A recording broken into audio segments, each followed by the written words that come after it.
မစိမ့်နဲ့တော့နေ့မကြီးကခရိုင်မင်းရဲ့မယားငယ်ဖြစ်တော်မယ်မနှက်ဖြန်ဆိုငါတို့တမိသားစုလုံးမြို့ပေါ်ကအင်ကြီးမှာသွားနေရတော့မယ်မင်းတမီးလဲလိုက်လို့ရမလားဟွန်းနင့်လိုကန်ဆိုးမကိုခေါ်သွားရမယ်တဲ့လားခရိုင်မင်းကိုတေအောင်လုပ်ချင်လို့နေမွေးကလေးကအဖွားကိုတေစေခဲ့တယ်ဒီနံတွေလည်းပျက်စီးကုန်တယ်လက်ဝါးပြက်ကန်ဆိုးမလို့ဒီစင်းရဲတဲ့တောရွာမှာပဲပုတ်တိုးနေရမှာမင်းလျံရွာကမတန်ဆွမ်းပညာရှင်ကငွေစတစ်ဆက်တုံးပေးထားပြီးပြီမနှက်ဖြန်ပဲသူ့ကိုအိမ်ကနေပို့လိုက်တော့ငါရဲ့အနာဂတ်ကိုမဖြတ်စည်းနဲ့ငွေစတစ်ဆက်တုံးလဲလက်ခံပြီးပြီနောက်ဆိုနင်းလျံအိမ်မှာတေသွားရင်တောင်ကျန်းရင်တကားကိုပြန်ဝင်ဖို့မစင်စားနဲ့ကျမကဆွေမျိုးကိုကန်ဆိုးစေတယ်လို့လားဟင်ငါ့ကိုကောင်းကောင်းဆက်ဆံတဲ့သူမှကန်ကောင်းမှာကျန်းရင်ကနေထွက်သွားတာနဲ့နင်းတို့ရဲ့စီးစိမ်ချမ်းသာလဲဒီမှာတင်အဆုံးသက်မြန်သွားနင်းကြလို့တောင်လန်းပိတ်တော့မယ်မင်္ဂလာအချိန်လွတ်သွားရင်လျံအိမ်ကမတန်ဆွမ်းပညာရှင်ကလက်ခံမှာမဟုတ်ဘူးမြန်သွားဟိုမှာကျန်းရင်ကစတုတ်ထသမီးမဟုတ်လားဒီလိုနင်းကြတဲ့နေ့မှာတော့အယောင်ခံလိုက်ရတယ်အမကြီးကတော့မယားငယ်ဖြစ်သွားပြီးဒီစတုတ်ထသမီးကိုတော့လက်ဝါးပြက်ကန်ဆိုးမဆိုပြီးလျံရွာကမတန်ဆွမ်းကိုအရက်တောက်ဖို့ငွေရအောင်ရောင်းလိုက်တာအမလေးလက်ဝါးပြက်တဲ့မင်းကလေးကိုတောင်ယူရဲတာလားကန်ဆိုးလို့တေသွားမှာမကြောက်ဘူးလားလျံအိမ်ကပညာရှင်ကခြေနှစ်ဖက်လုံးမတန်တော့ဘူးတေကာနီးလူပဲဘာကိုများကြောက်နေဦးမှာလဲလူတွေရဲ့အတင်းဖြင်းစကားတွေကတခါတလေနစ်မုံတိုင်းထက်တောင်ပိုနာခြင်းနဲ့စတုတ်ထသမီးလျံအိမ်ရောက်ရင်အနေထိုင်ဆင်ခြင်းတော့သူတို့ရဲ့နောက်ဆုံးအသက်ကိုပါကန်ဆိုးအောင်မလုပ်နဲ့ဟာ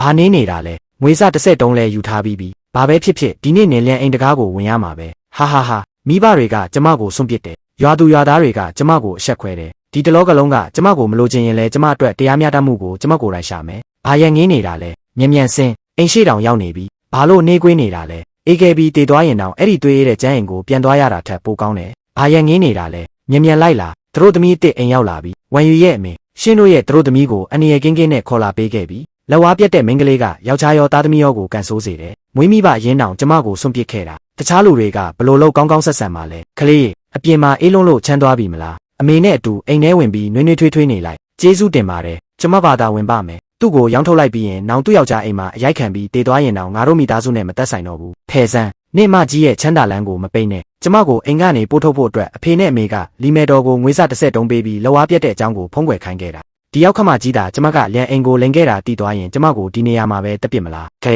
နင့်လက်ကိုဘာလို့အဲ့ဒီလောက်ဖွက်ထားတာလဲဟင်ဒီတခါတော့တေချာပေါက်ပြီးသူတို့မုံပြီးအိမ်ကနေနင်ထုတ်တော့မယ်ဒေါ်ဘီကလေးနင်ကငါတီးသွားမှကြောက်လို့လက်ဝါးပြက်တာကိုဖုံးထားတာမလားခေါင်းမော့ပြီးအမေကိုကြည်စမ်းတောင်းပန်ပါတယ်ရှင်တို့ကိုမဖုံးကွယ်တင်ခဲ့ဘူးကျမကကန်ဆိုးမပါအခုချက်ချင်းထွက်သွားပါမယ်နင်လည်းအတင်းပြောနေတဲ့လူတွေရဲ့စကားကိုယုံနေတာလားလက်ဝါးပြက်တဲ့မိန်းကလေးကယောက်ျားနဲ့သားသမီးကိုကန်ဆိုးစေတယ်ဆိုတဲ့စကားကိုလေ